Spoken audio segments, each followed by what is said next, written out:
Don in London, hello, July 7th, 2009. My video is all about recovery from addiction to either substance or behaviour, or both substance and behaviour.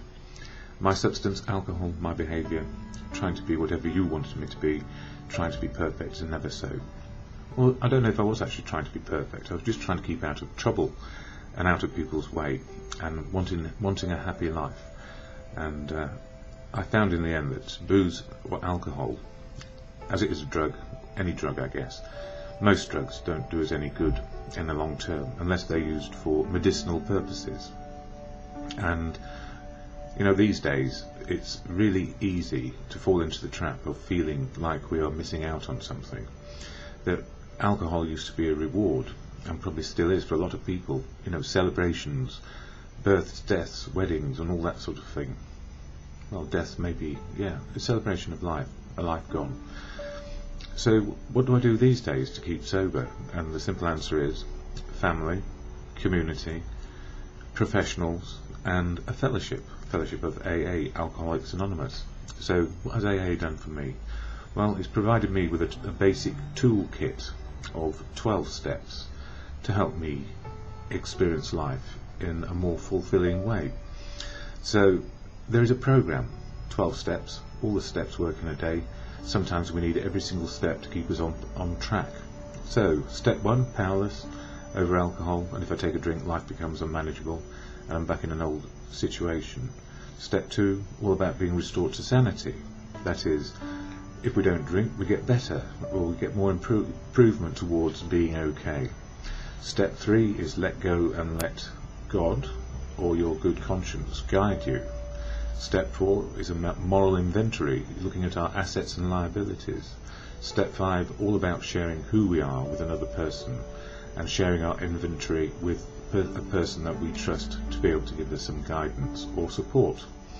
Step 6, looking at the defects or areas of development, and those were for me under 3 broad headings: fear, ego and putting on a brave face.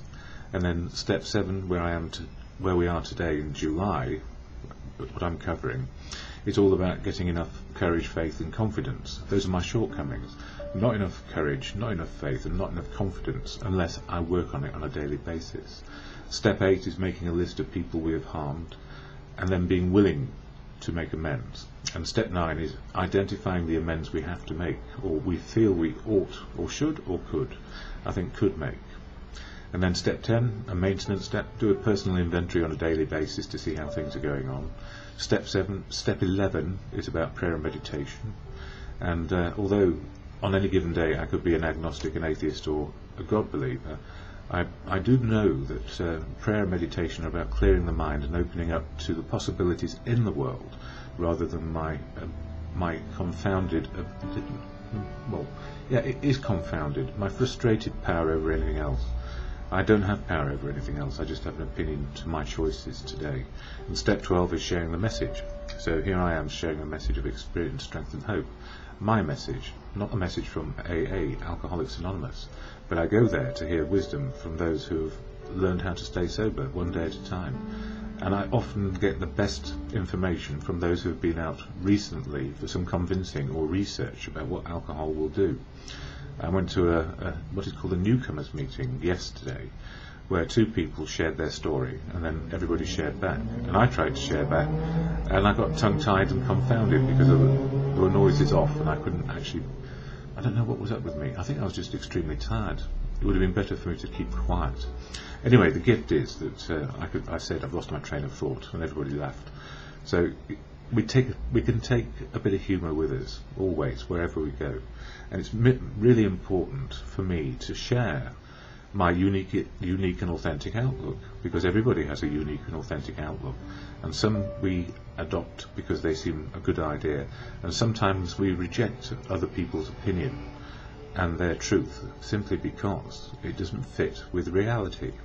So whatever goes on in life, we make our way and we have to make a judgment eventually about what is good for us.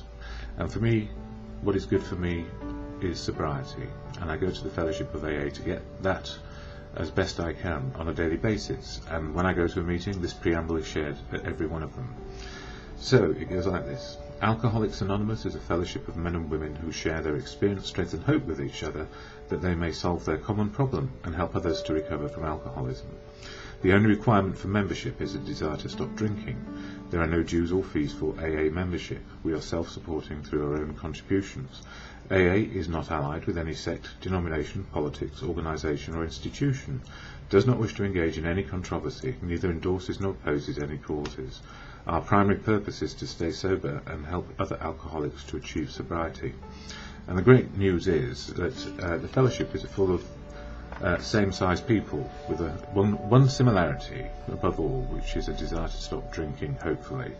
There is no safe passage back to alcohol once we've crossed a line, it seems.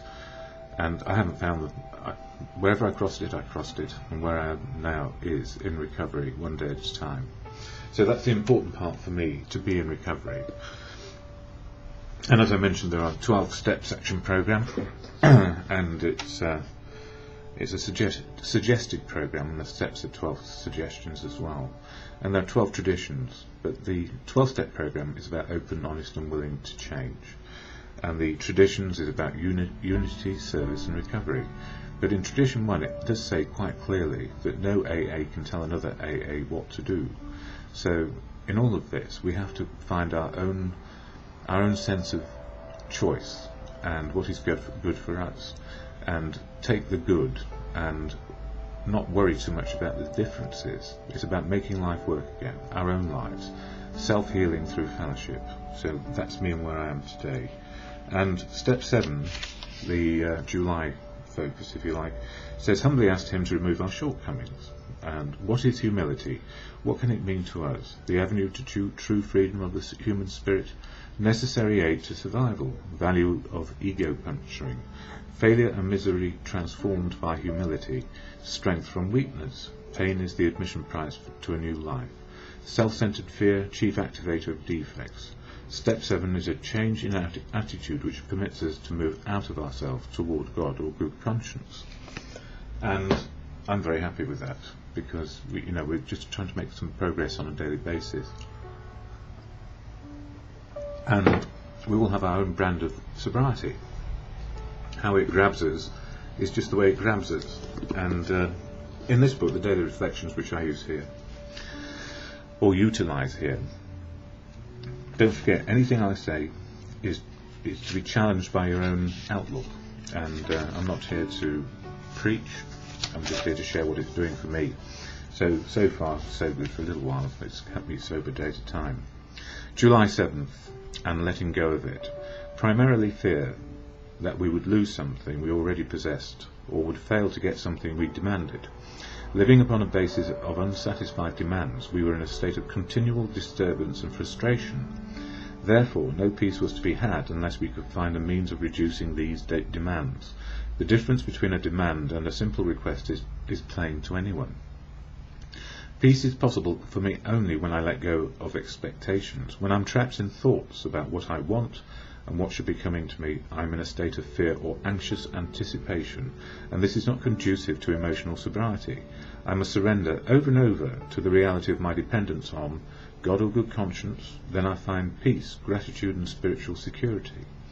And what it's demonstrating to me on a daily basis is really in good conscience, or if we do actually find the wisdom to let life happen and take opportunities as they open up, rather than trying to cover our wants list or our demands from what we feel we deserve.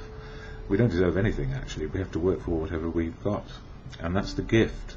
The gift is to get on that happy road of frustrating destiny and make an effort to make good choices on a daily basis, to be a part of, included, and not excluding and isolating. So with the Serenity Prayer and a lot of caution, find your own choices.